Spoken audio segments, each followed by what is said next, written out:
अगर कोई लड़का ईशान कोण के कमरे में सो रहा है तो उसकी बात घर में कोई नहीं मानेंगे।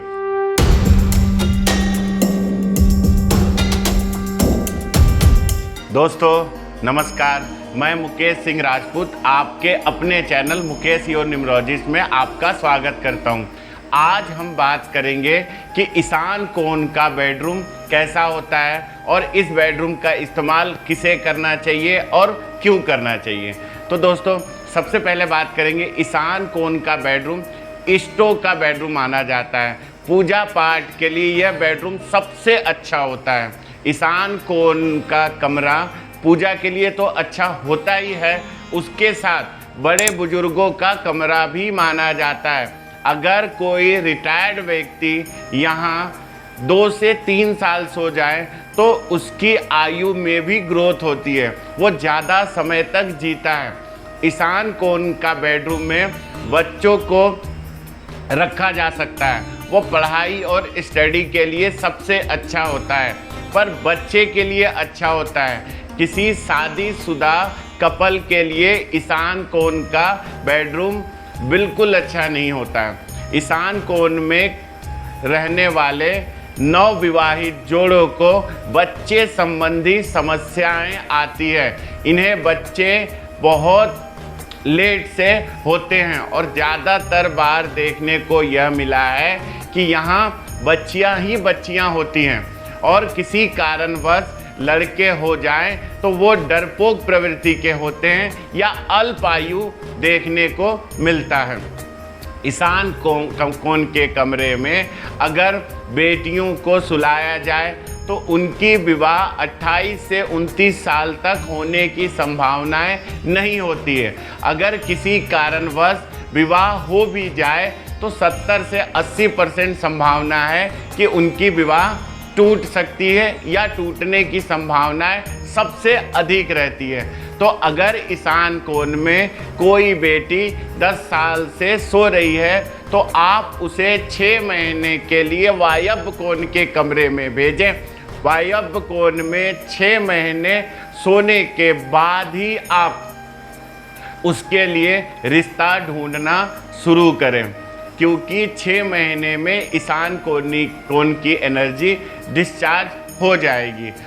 ईशान कोण में सोने वाले व्यक्ति को एक हमेशा अजीब भय या डर लगा हुआ होता है, वो सीधे साधे छवि के हो जाते हैं।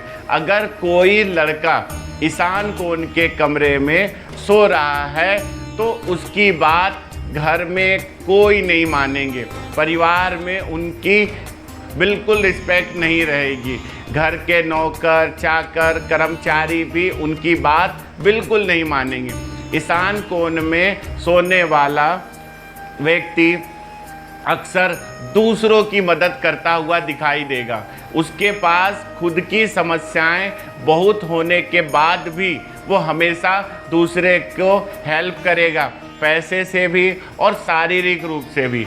कई बार यह देखने को मिला है कि उसके पास पैसे ना होने के बावजूद अगर कोई उससे पैसा उधार मांगे तो वो अपने पास ना होने के बावजूद दूसरे से भी कर्जा लाकर दे देता है और वो पैसा उसे वापस नहीं मिलता है।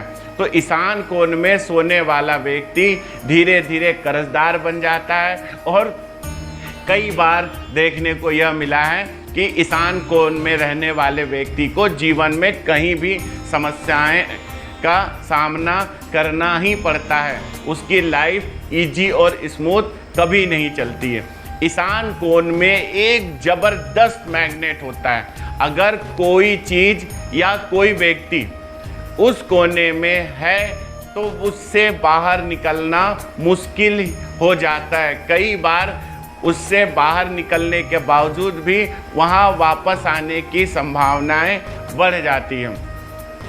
ईशान कोण में सोने वाले व्यक्ति को बच्चे होने की संभावनाएं सबसे कम बनती है, क्योंकि ईशान कोण जल तत्व है और संतान के लिए हमें अग्नि की जरूरत होती है। ईशान कोण देवगुरु बृहस्पति का है और संतान के लिए शुक्र की सपोर्ट ली जाती है। तो कई बार देखने को मिला है कि अगर कपल ईशान कोण में सो रहा है तो उनमें बहुत अच्छे रिलेशन नहीं हो पाते हैं, दोनों लोग खुल के अपनी ज़िंदगी नहीं जी पाते हैं। इसीलिए ईशान कोण का कमरा घर में बड़े बुजुर्गों का कमरा माना जाता है, पढ़ाई का कमरा माना जा सकता है और मेहमानों का कमरा हो सकता है।